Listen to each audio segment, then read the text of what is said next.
नमस्कार, निकिराज YouTube channel में आप सभी का स्वागत है। आज मैं आप लोगों को बताने वाली हूं कि बेड सोर क्या होते हैं और उनका ट्रीटमेंट आप लोगों को कैसे करना है घर पे रहकर ही, और वो किस टाइप के होते हैं बेड सोर और किन लोगों को होते हैं और उनकी रोकथाम आप लोग कैसे कर सकते हैं। मैं वो सब प्रोसीजर आप लोगों को बताने वाली हूँ। आप लोगों को बिना स्किप किए ये वीडियो देखनी होगी, क्योंकि मैं एक एक पॉइंट आप लोगों को स्टेप बाय स्टेप बताने वाली हूँ कि बेड सोर का ट्रीटमेंट आप लोग कैसे कर सकते हैं घर पर रहकर ही। पहले तो मैं आप लोगों को बता दूं कि बेड सोर किन लोगों को होते हैं। देखिए, जो पेशेंट घर में होते हैं, जो पेशेंट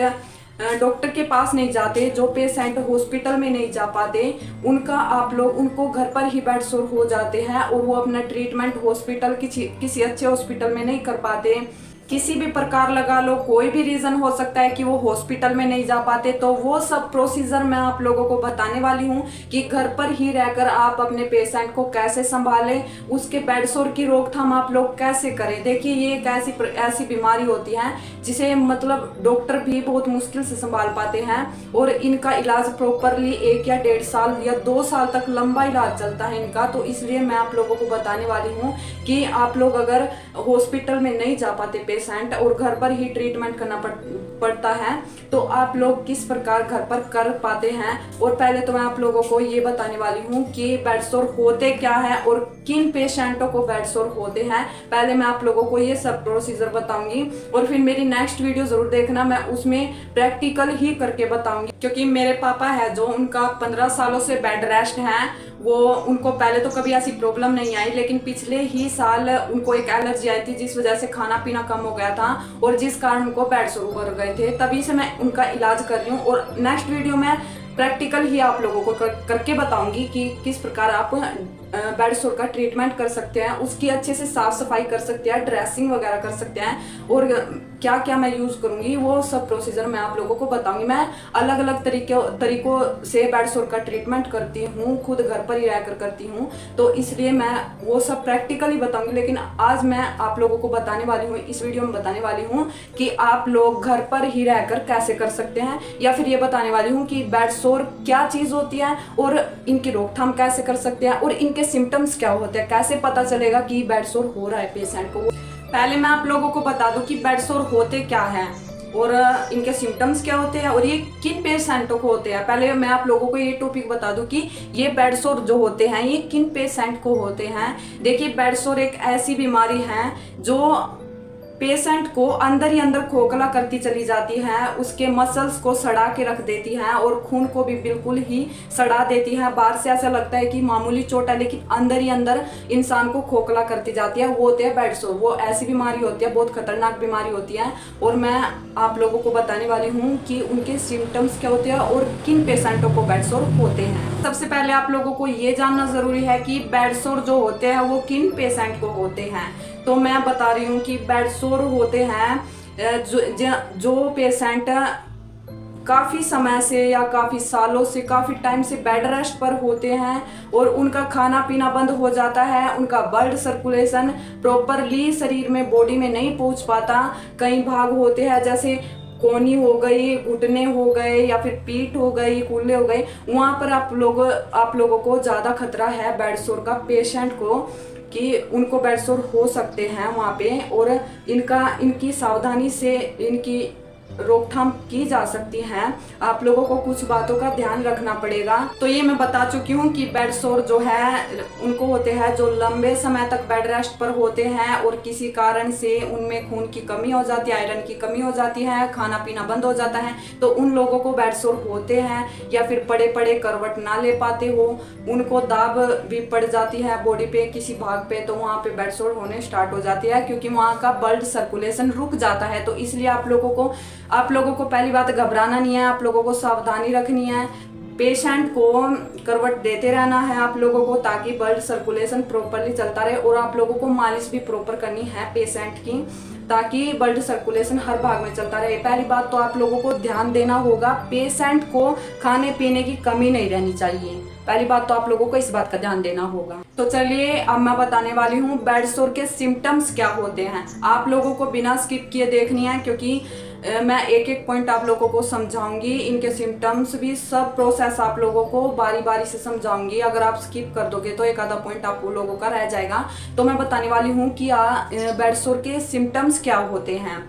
देखिए, जो पेशेंट जिनका खाना पीना छूट जाता है या बहुत ही ज़्यादा वीक हो जाते हैं, जिनको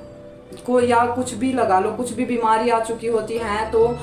उनकी बॉडी में ब्लड सर्कुलेशन कम हो जाता है और कई भागों में जैसे मसल्स होती, कई मसल्स टाइट पड़ने लगती हैं और टाइट पड़ने के कारण वहाँ से ही खून का दौरा कम हो जाता है और वहाँ से ही अंदर बेड सोर होने स्टार्ट हो जाते हैं और जो स्किन है वो बिल्कुल डैमेज हो जाती है। पहला सिम्टम्स ये होता है बेड सोर का कि जो स्किन होती है वो प्रॉपरली डैमेज हो जाती है और वहाँ से स्किन झड़ने लगती है और अंदर का जो मसल्स है वो आप लोगों को दिखाई देने लगती हैं। अगर ऐसा कुछ हो आप लोगों को तभी तुरंत चौकन्ना हो जाना चाहिए, क्योंकि वो बेड सोर की फर्स्ट स्टेज होती है और फर्स्ट स्टेज में अगर आप लोग लापरवाही कर जाते हैं तो सेकंड स्टेज, थर्ड, फोर्थ आने में देरी नहीं लगती। अंदर ही अंदर पेशेंट की जो मसल्स है वो सड़ने लगती हैं और आप लोगों को यही सावधानी रखनी चाहिए कि जो फर्स्ट स्टेज है आप लोग वहां से ही आप लोगों को संभाल लेना चाहिए, वहां से आप लोगों को वो बात संभाल लेनी चाहिए, तो बेड सोर होने के चांस कम हो जाते हैं। तो मैंने बेड सोर का पहला सिम्टम्स बता दिया है कि अगर आप लोगों के साथ ऐसा चांस हो, आप लोग घर में ट्रीटमेंट कर रहे हो या फिर किसी कारण हॉस्पिटल में नहीं जा पा रहे हो, तो पेशेंट की जो है जहाँ पर भी टाइट दिखे आप लोगों को या फिर जो स्किन है वो डैमेज हो जाए, वो झड़ने लग जाए, तो आप लोगों को वहाँ पर क्या करना है, वहाँ पर ऐसे दबाव डाल के देखना है, वहाँ पर ऐसे और ऐसे छोड़ना है। अगर जैसे व्हाइट दबाव दिया, व्हाइट हो गया और छोड़ दिया तो फिर से रेड हो गया, तो वो आप लोगों को दिख जाएगा कि हाँ यहाँ ब्लड सर्कुलेशन चालू है, यहाँ खून का दौरा चालू है। तो आप लोगों को घबराने की जरूरत नहीं है, क्योंकि वहाँ पे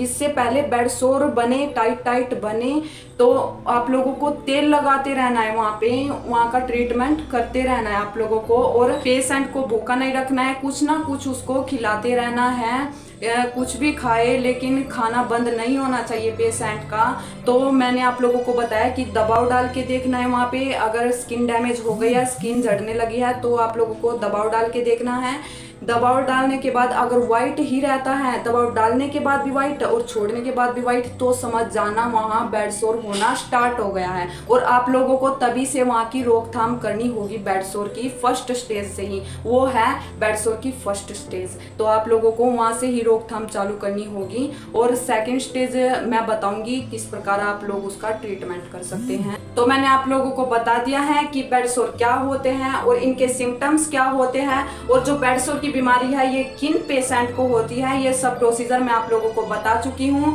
मैंने आप लोगों को बेड सोर की फर्स्ट स्टेज भी बता दी है और ये भी बता दिया है इसकी रोकथाम आप लोगों को कैसे करनी है। आप लोगों को बार बार उस हिस्से पर ऑयल लगाते रहना है, सरसों का तेल या कोकोनट ऑयल, कुछ भी आप लोगों को लगाते रहना है, लेकिन सूखा नहीं रखना है वहाँ पे स्किन को बिल्कुल भी। खून का दौरा होना बहुत ज़रूरी है बॉडी के हर एक पार्ट में, स्पेशलिस्ट पेशेंट के हर बॉडी के पार्ट में खून का दौरा होना ज़रूरी है। इसलिए मैं आप लोगों को बता चुकी हूँ कि इसके सिम्टम्स क्या होते हैं, ये सब प्रोसीजर मैंने आप लोगों को बता दिया है। तो अब मैं आप लोगों को बेड सोर की जो सेकेंड स्टेज है, जो दूसरी स्टेज होती है बेड सोर की, फर्स्ट स्टेज से निकल के जो सेकंड स्टेज पर आ जाते हैं पेशेंट बेड सोर की, तो उसका आप लोगों को ट्रीटमेंट कैसे करना है वो मैं आप लोगों को इस वीडियो में नहीं बताऊंगी, ना ही आप लोगों को इस वीडियो में वो सब बताने वाली हूँ, क्योंकि वो काम मैं प्रैक्टिकली आप लोगों को दूसरी वीडियो में करके बताऊंगी कि आप लोगों को उसका कैसे ट्रीटमेंट करना है और उसकी रोकथाम आप लोगों को कैसे करनी है। अगर जख्म में गंद वगैरह बन जाता है तो आप लोगों को उसको कैसे संभालना है, उसको कैसे साफ सफाई करनी है, तो वो मैं नेक्स्ट वीडियो में बताऊंगी। तब तक के लिए जय श्री राम।